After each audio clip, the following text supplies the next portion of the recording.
Tere! Mina olen Liis. Excellendis olen tänaseks töötanud juba üle 2,5 aasta. Kuid muutus, mis on toimunud, on, et alates eelmise aasta lõpust on minu igapäevane fookus olnud automatiseerimise projektidel. Tänaseks olen neid teinud 78 tükki. Keskmiselt on kulunud selleks aega 2,76 tundi, mille jooksul koos kliendiga me vaatame üle tema tööprotsessidele ja teeme programmis töötamise sujuvamaks, lihtsamaks ja automatiseeritumaks. Ma ei räägi sulle täna mitte ühtegi uut süsteemi. Ma räägin, kuidas juba olemasolev tarkvara saaks sinu ees paremini tööd ära teha. Kas teie tarkvara teeb tööd või teete teie tööd tarkvara eest? Juhindudes nendes projektides ma olen täna täiesti veendunud, et mitte ükski ettevõte enamasti ei tee asju valesti. Ettevõtetel on oma välja kujunenud töövoog, mida nad teevad aastast aastasse ja see sobib neile suurepäraselt.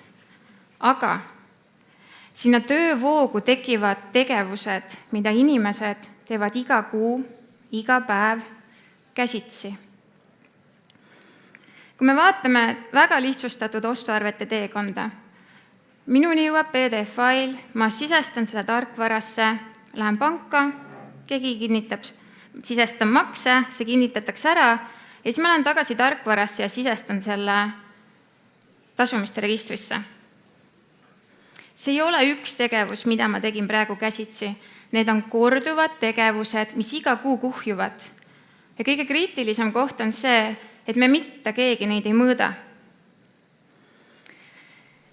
See on täiesti mõistetav, et kõik uued lahendused, uued arendused, nad ongi natukene võõrad, nad on ebamugavad, et hästi hea on olla oma mugavustsoonis ja vanas kinni.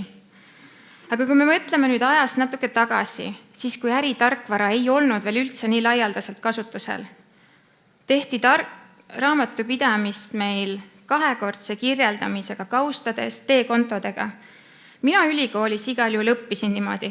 See oli meeletult ajakulukas. See oli nii tüütu ja seal oli tohutult võimalusi vigade tekkimiseks. Ma olen päris kindel, et mitte keegi ei taha meist raamatupidajana kasutada enam teekontosid. See on meie jaoks nii elementaarne, et kui ma kinnitan ostuarve, siis hops, mul on pearaamatus juba finantskanne. Õigete kontodega täpselt õiges kohas. Samas ma olen päris kindel, et kui selle raamatupidajatele oleks öeldud, et tead, kui sina kinnitad selle ostuarve, siis sul on pearaamatu kanne tehtud. Täna on see meie jaoks nii elementaarne. Ma arvan, et enamus siin saalist ei oska peast öelda mulle, kus kohas tarkvarast seda üldse seadistada, mis on minu võlad tarnijatele konto ja sisendkäibemaks. See on see, mis toimub ilma sinuta taustal iga päev. Käsitööl on tegelik kulu. Tööjõud on suured, rahavoog liigub aeglasemalt, tekivad vead ja topeltsisestused ning finantsinfo ei ole reaalajas. Me täna elame maailmas, kus asjad muutuvad sekunditega. Ei saa olla enam olukorda, kus minu ettevõtte andmed ei ole reaalajas, et ma ei suuda teha adekvaatseid otsuseid. Käsitöö tegelik kulu on 10–20 tundi kuus. See ei ole välja mõeldud number. Need on need tunnid, mis on 78 projektist välja tulnud. See on 1–2 tööpäeva igas kuus. Ainult korduvate töö peale, ehk need on need korduvad sisestused, mida me automaatselt kogu aeg teeme. Täna on räägitud erinevatest e-arvetest asjadest, kuid ma tahan rõhutada seda, et automatiseerimine ei ole ainult see, et ma aktiveerin e-arved, et ma hakkan tarni e-arveid vastu võtma või aktiveerin pangaliidese. Jah, see on üks oluline osa, kuid täna on sul olemas tarkvara, mis suudab sinu käsitööd puhtalt juba enda võimekusega vähendada. Kui me selle peale ei mõtle, siis meil jääb protsess analüüsimata. Me ei kasuta olemasolevat funktsionaalsust.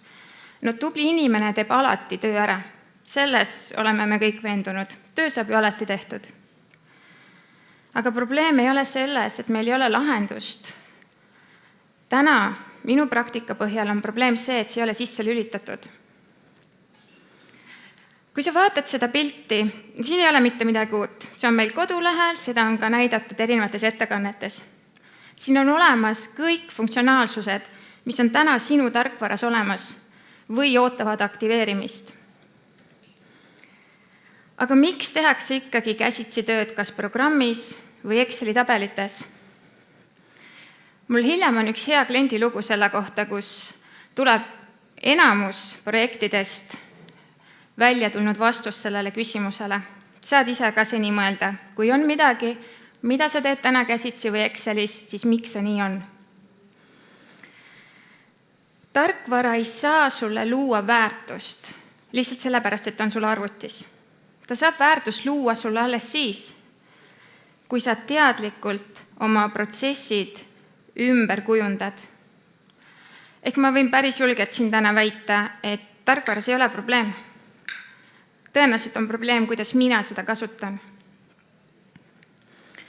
Siin on nüüd sama protsess, mis oli mu ostuarvete näitel, aga oluliselt vähem samme. PDF tuleb e-arve operaatori kaudu tarkvarasse, sealt läheb tasumine panka ja pank ja tarkvara suhtlevad omavahel.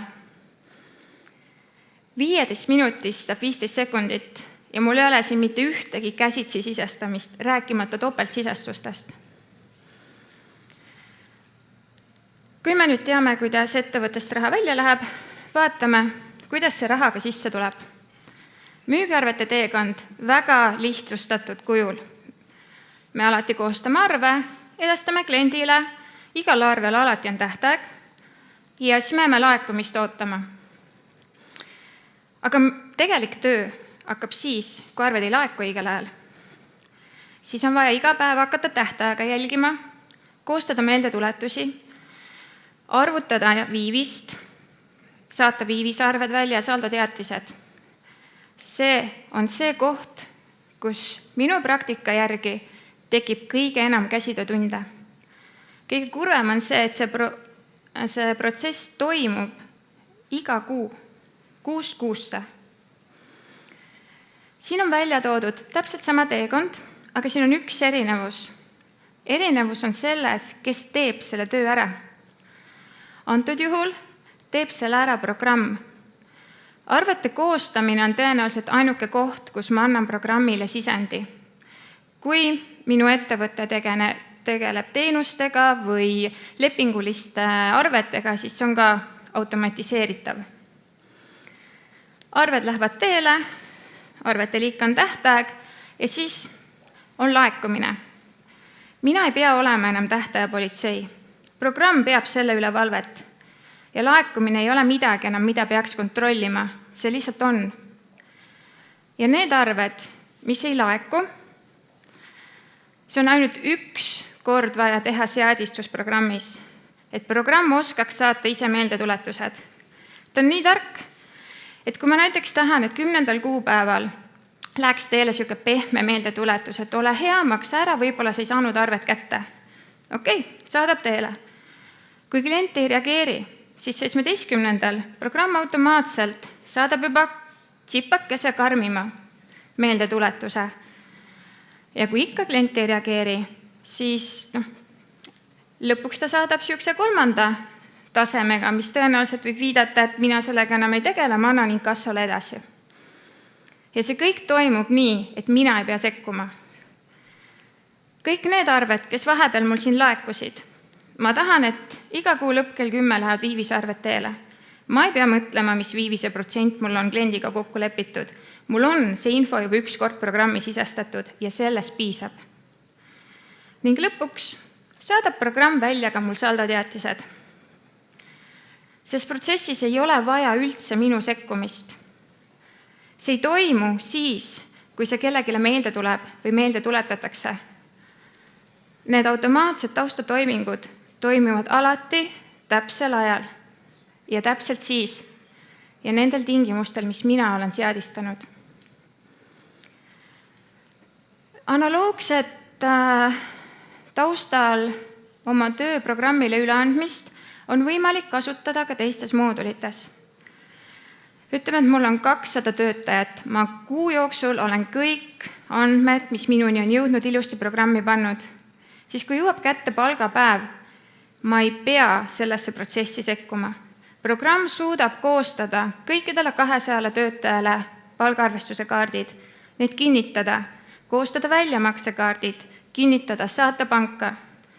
Lõpuks ta saadab veel töötajatele ka palgasedelid e-maili peale või kui ma olen juba tubli portali kasutaja, töötaja vaatab seda ise. Või näiteks põhivara moodul. Kui paljud teil on pandud meeldetuletus iga kuu lõpus, et koosta amortisatsioonikanded? Minul oli see küll Outlookis aastaid.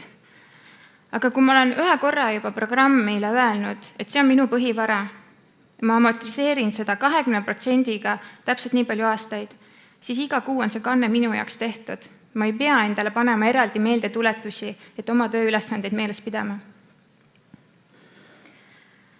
Tahaks veel rõhutada, et automatiseerimine ei ole ainult need välised funktsionaalsed liidestused. Väga palju saab tarkvarast teha juba praegu. Ja kui see teekond ette võtta, mis muutub? Käsitöö kaob, kontroll on alles ja kui kontrollitud andmed on meil võimalik teha analüüsi. Ja läbi analüüsi me saame teha adekvaatseid otsuseid. Automatiseerimine ei tähenda, et inimene kaob siit protsessist ära. Vastupidi, me muutume palju väärtuslikumaks. Kõikides minu tänaseks tehtud projektides on olnud üks asi. Mitte keegi neist ei ole mulle öelnud, et ole hea, võta see linnukene maha, ma tahan seda käsitsi edasi teha. Ja selle tulemus on 10–15 tundi kuus vabaks. See on 10–15 tundi väärtuslikumate tegevuste peale või rohkem aega iseendale. Boonusena on sinu raamatupidamises vähem vigu. Sinu ettevõttel on kiirem rahavoog ning sul on võimekus teha reaalajas otsuseid. Aga võime alati minna teist teed pidi, kui midagi ei muutu. Kas siis on kõik sama? Mingit kulu ei ole, elan rahulikult edasi. No tegelikult ei ole. Sest kui me mitte midagi ei muuda, on iga kuu ettevõttel peidetud hind. See peidetud hind tuleb aeglasest töövoost, kaotatud ajast lisatöötundide peale ja tekkinud vigadest. Ettevõte maksab iga kuu peidetud hinda. See on jälle selline koht, kus kõik need 78 klienti, kellega ma olen suhelnud, mitte keegi ei ole seda kulu mõõtnud, aga see on igas projektis välja tulnud, et see kulu on reaalselt olemas. Ja kui me seda ei mõõda, siis me maksame seda rahulikult edasi. Ma toon siin nüüd selle lubatud näite. Mul oli üks väga tore klient. Ütleme, ta nimi on Maria. Väga tubli raamatupidaja. Väga korrektne, väga detailne. 10 aastat tarkvaraga kogemust. Aga meie esimesel kohtumisel ta ütles mulle sellise lause, et iga kuu tundub nagu kuu lõpp. Et kõik päevad oleks nagu kuu lõpp. Nagu me teame, kuu lõpud on alati raamatupidajaks kiired aedad. Ja kui me hakkasime koostama tööprotsessidele otsa vaatama, siis mis selgus? Ostuarveid ta sisestas käsitsi. Müügiarvete meeldetuletusi samamoodi. Saldoteatisi ta tegi üldse programmi väliselt. Kõik osad olid perfektselt ja detailselt tehtud. Raamatupidamine oli korras. Aga seal all oli üks probleem. Seal puudus terviklik pilt. Ühtegi protsessi ei olnud algusest lõpuni läbi mõeldud. Vaid tehti neid osi, mis toimivad ja nad toimisidki. Kui ma küsisin, et aga miks sa teed nii? Siis vastus ei olnud, et muud moodi ei saa. Vastus oli, et nii on alati tehtud. Ja nii tehti juba enne mind. See on peamine põhjus, mis projektidest välja tuleb, et miks me ei ole seda muutnud, aga nii tehti ka juba enne mind. See on see mugav koht, kus me oleme. No ja asjad toimivad, aga asjad saaksid toimida teistmoodi. Kui palju on sinu töös neid Maria protsesse, mis ei ole algusest lõpuni läbi mõeldud? Ma usun, et igaüks leiab mõne. Ja kui te olete need üles leidnud, siis ei olegi midagi muud teha, kui kuskilt alustada. Kõigepealt alustamegi kaardistamisest. Ei ole vaja ummisjalu hakata kõiki asju kohe aktiveerima. Vaata üle, mis on need sinu kitsaskohad. Tõenäoliselt need töötegevused, mis sulle kõige vähem meeldivad, on need, kus sa teed kõige rohkem käsitööd. Siis vali nendest välja üks tegevus. Ei ole vaja kõike korraga teha. Ja siis automatiseeri see ära. Automatiseerimise käigus sa saad testida, sa saad õppida ja sa saad edasi liikuda. Ja protsess hakkab ise tööle. Et ega see automatiseerimine ole nagu Tallinna linn. Me ei saa seda mitte kunagi valmis. Kogu aeg tuleb midagi uut, kogu aeg tuleb midagi veel ägedamat. Aga me saame kuskilt alustada. Ja see algus algab alati sinu otsusest. Kui soovite meie abi, siis meil on loodud selline tore leht, võite kohe sinna sisse logida, jätta meile oma andmed ja me tuleme appi. Ei pea kõike üksi tegema. Mõnikord ongi teise pilk natukene parem, kui ise oled väga oma süsteemis sees. Nii et küsimus ei ole, kas automatiseerida. Tegelik küsimus on, kui kaua te veel maksate töö eest, mida tarkvara suudab ära teha. Et siin on täna räägitud väga palju erinevatel teemadel, väga huvitavatel teemadel, aga võta kaasa siit selline mõte, et kui sa oled seal oma tööprotsessi sees või sa mõtled nüüd, mida sina hommikust õhtuni seal arvuti taga teed, et kas see on midagi, mis on just sinu teha, et sina lood selle väärtuse või see on midagi, mida programm tegelikult saab sinu eest ära teha. Aitäh!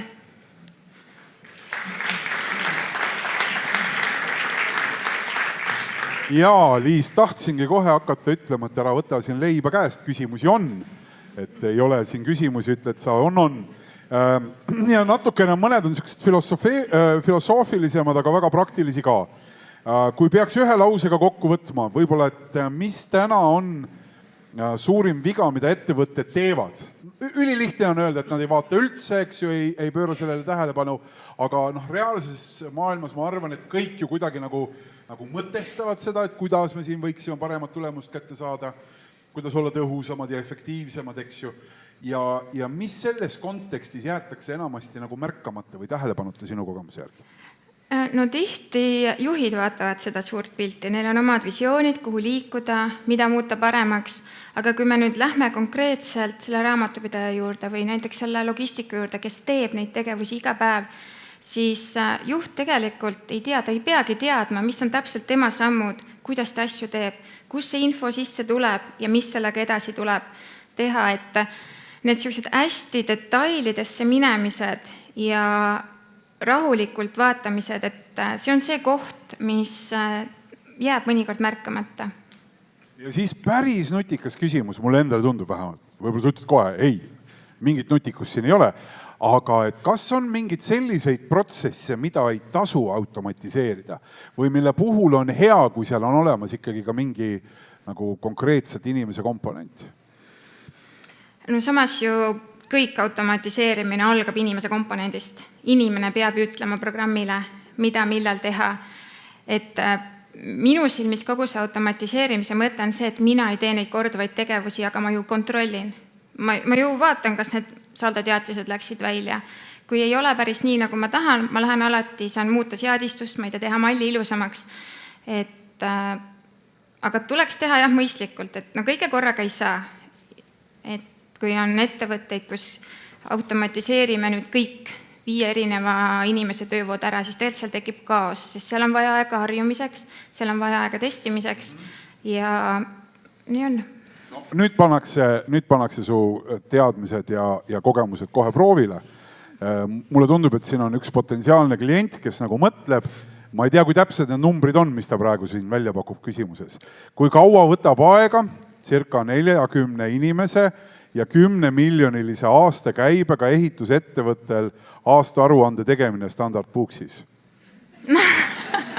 No täna me Vaata seda enam, ma tegelikult arvan, et inimesi tegelikult 40 ei ole. Et on 29, aga eelmisel suvel koos praktikantidega oli 32, et siis ütleme 40. Ja võib-olla seda 10 miljonit ka ei ole, et 6 on tegelikult see käive. Kõigepealt täname küsimuse esitajad, väga hea küsimus. Ja soovime edu majandusrindel praegu raske. Aga ma ei ütleks siin praegu mingisugust konkreetset numbrit välja, et see ju väga sõltub sellest, kui palju on juba tänaseks midagi ära muudetud, kui vastuvõtlikud on inimesed, et väga suur selline... Ei, süsteem on ikka nii, tsemendikott ja paber, eks ju, ja siis naabri Jürka viib oma autoga ära ja ka pärast teeb FIE-na arved, umbes selline süsteem on siiani. No arved ju liiguvad kõik automaatselt ja siis ei ole... Sealt tulevad automaatselt? Arved ju liiguvad kõik automaatselt. Ei, arved võib-olla liiguvad automaatselt, aga auto käigukast on ikka manuaalne veel. Selline firma. Ja siis ma loodan, et ta saab selle Clio kasutusõigus enda. Vähemalt see... Okei, sa ei ütle sõnaga vastus selle. Ma ütlen, ega see on natukene, aga laias laastus sul on ju see kogemus olemas, et kui minnakse sellele täisvormile üle, et mis see ajavõit reaalselt ikkagi võiks olla? See mahu, tööde mahtude võidu määr. 10-15 tundi kuus on ju. Et see on see, mis vabaneb. Et ma arvan, et sellisel ettevõttel tõenäoliselt on ka selliseid süsteeme, mida mina täna oma ettekandes ei kasutanud. Alati on võimalik teha erilahendusi, mis teevad asjad veel paremini. Et ma arvan, et ta võiks tulla sinna meie alasse, saaksime ilusti rääkida ja küll see number ka välja tuleb. Võib-olla te peaksite tegema sellise anonüümse pihitoolist, et keegi ei julge kohe oma päris andmetega tulla ja siis öelda, et kuule, me ei ole midagi teinud veel. Et see ebamugavustunne võib olla nii suur, et algus oleks selline anonüümne vestlustool, et saad seal omavahel rääkida ja siis vaikselt seda sirmi eest ära lükata. Me võime nii teha. Ma arvan, et seda võiks teha. Siin on küll võimalusi. Väga tore, teeme siis sellise plaani. Liis, suur aitäh sulle ette kande ja nende vastuste eest ka.